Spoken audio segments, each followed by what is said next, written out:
Bonjour à tous et bienvenue sur ma chaîne Objectif Thune. Donc j'espère que vous allez bien. On se retrouve aujourd'hui pour une première vidéo. Donc je me suis dit que pour une première vidéo, ce serait vraiment cool de vous faire une vidéo un peu plus présentation pour savoir qui je suis, qui se cache derrière ce pseudo un petit peu provocateur de Objectif Thune. Puis pourquoi pas après vous présenter un petit peu mon matériel. Donc tout d'abord, je m'appelle Mylène. Derrière le pseudonyme de Objectif Thune se cache une histoire assez rigolote et pourtant pas très originale. Donc derrière ce pseudo, vous vous rendrez compte qu'il y a une double référence. La première étant bien évidemment la référence à Objectif Lune de Hergé, donc un album de Tintin. Parce que c'est ça, vous êtes ici sur une chaîne de budget et l'objectif, en fait, c'est d'apprendre à faire des économies. D'abord, un petit peu plus sur mon foyer. Je suis une femme, j'ai à l'heure actuelle 26 ans, donc en 2023 je vais avoir 27. Le temps passe beaucoup trop vite et j'ai très peur. Je suis en couple avec mon copain depuis bientôt 12 ans, donc ça fait quand même un petit moment. On n'est pas mariés, nous n'avons pas d'enfants et on n'a pas d'animaux à la maison, pour mon grand regret. Ensuite, qu'est-ce que je pourrais vous dire de plus? On habite au Canada. Donc c'est pour ça que tous les montants et ce que je vais vous expliquer dans les prochaines vidéos seront tous en fait en dollars canadiens parce que nous avons déménagé à Montréal il y a quelques années maintenant, 4 ans pour les études et maintenant nous commençons enfin à travailler. Donc ça fait un petit peu le tour pour le foyer. Maintenant on va parler des choses qui fâchent, donc ma situation financière. Donc comme je vous l'ai expliqué, j'habite au Canada et avant j'étais étudiante, maintenant je commence à travailler. Pour venir aux études au Canada, eh bien j'ai dû faire un prêt étudiant et en fait j'ai jamais vraiment suivi mon budget. J'ai eu quelques petits boulots mais j'ai jamais vraiment mis de côté, j'étais beaucoup dans les dépenses et malheureusement je me suis retrouvée plusieurs fois en situation d'endettement et maintenant avec mon prêt étudiant c'est encore pire. Donc à l'heure actuelle, j'ai à peu près 2000 $ à rembourser à la banque sans compter mon prêt. Mon prêt pour l'instant n'est pas à rembourser mais viendra à se rembourser en juin et c'est pour ça que j'ai choisi de m'intéresser un petit peu plus au budget. C'est quand mon prêt qui a eu des mensualités de 800 €, donc 1200 $ canadiens pour moi, va tomber, en fait c'est beaucoup d'argent qui vont être retirés de ma paye et il faut vraiment que je commence à l'anticiper. Donc c'est un petit peu ma situation financière. J'ai commencé depuis le mois de janvier à faire la méthode des enveloppes et à créer mon compte Instagram. Les enveloppes, ça a été un vrai plus. J'ai déjà commencé à voir les bénéfices de ça. Malheureusement, en début janvier, j'ai quitté mon travail. Donc j'ai arrêté de travailler, je pense que c'était le 13 janvier. Et du 13 janvier au 6 février, je n'ai pas eu de revenus, je travaillais pas, donc ça a été vraiment une situation compliquée. Et pendant la situation compliquée, malheureusement, j'ai eu des dépenses que je pouvais pas rembourser.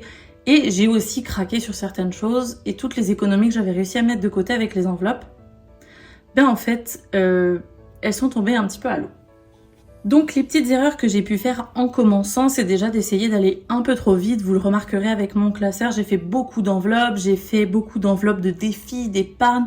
J'ai essayé de mettre un petit peu la charrue avant les bœufs, puis c'est vraiment pas quelque chose que je conseille. Ensuite, mes différents objectifs pour l'année, c'est avant tout de pouvoir mettre en place un fonds d'urgence et de pouvoir rembourser mes dettes de manière...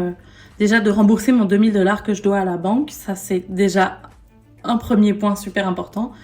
Et ensuite, mon deuxième objectif, c'est de pouvoir mettre en place un fonds d'urgence. Donc pour ça, j'ai ouvert un compte à la banque et maintenant, il reste plus qu'à le remplir. J'ai également commencé à investir en bourse, donc pour l'instant ça marche pas très bien, je vous avoue, les résultats sont pas très bons, mais c'est quelque chose qui me tient quand même à cœur de pouvoir investir dans la bourse, donc tous les mois dans mon budget, il y a quand même une certaine partie de mon argent qui est dédiée à ça, vous le verrez. Donc c'est ça, mes 3 premiers objectifs, on va dire pour l'année 2023, c'est petit 1, donc de pouvoir rembourser ma dette entièrement, petit 2, de pouvoir mettre en place un fonds d'urgence, et petit 3, d'arriver à investir en bourse un petit peu plus, et pouvoir mettre de côté aussi épargner au total. Mes prélèvements actuels, en fait c'est assez simple, je vais vous les montrer. Donc je vais pas vous montrer ma carte bancaire. J'ai fait ce joli petit tracker, donc je vais vous montrer ça, c'est mon remplissage hebdomadaire, mais en fait ça fait un petit peu le tour de tous mes prélèvements actuels. Donc on a d'abord mon loyer. Mon loyer, j'en ai pour 1133 $ par mois. Avec mon copain, en fait, on se sépare les charges en deux. Donc le loyer est prélevé sur son compte et généralement c'est lui qui fait les courses, donc je lui rembourse 1133 $ par mois.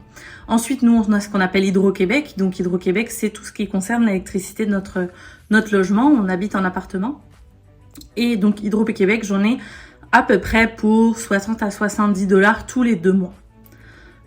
Donc c'est ça fait à peu près un budget. Moi je me mets à peu près 20 $ par semaine pour Hydro-Québec. Le téléphone, donc en fait ça concerne mon téléphone français puisque je conserve mon numéro français et mon téléphone ici au Canada qui me coûte une fortune d'ailleurs.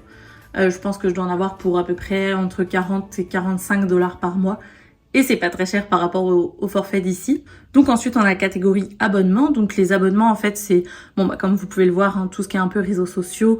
Donc j'ai un abonnement pour Twitch, un abonnement pour le sport. J'ai différents abonnements aussi avec Apple, donc iCloud et tout ça. Avant j'avais Apple Music mais je l'ai plus à partir du mois de mars. Donc voilà, le transport j'en ai plus vraiment besoin. Mais avant pour mon ancien travail j'avais à peu près 100 $ par mois qui étaient dédiés au transport. Restaurant, ça c'est un petit peu des petits plaisirs qu'on fait avec mon copain. Lui se charge de faire les courses. Moi je fais quelques courses d'appoint où je paye des restaurants par semaine. Ensuite la santé, c'est vraiment tout ce qui est pharmacie, parapharmacie, etc. Corgi, je vous l'ai dit, j'ai pas d'animaux mais je rêve d'avoir un chien, donc je mets de côté. Et divers, c'est tout ce qui pourrait être en plus. Ça, c'est à peu près mes prélèvements, on va dire mes dépenses fixes que j'ai par mois. Et ce qui n'est pas représenté sur ce tracker, malheureusement, c'est toutes les dépenses que je vais avoir annuellement. Donc, par exemple, Amazon Prime, l'Ordre des ingénieurs du Québec, puisque je suis ingénieure. Je suis membre des ingénieurs du Québec à titre de candidat à la profession d'ingénieur. Donc, je dois payer comme un membership pour faire partie de cet ordre-là. Donc voilà, il y a un petit peu toutes ces dépenses-là annuellement. Et voilà, ça fait un peu le tour de mes différents prélèvements. Et maintenant, on va passer à ce qui passe le plus, l'état de mon découvert. Donc j'utilise un tracker qui n'est pas à jour évidemment.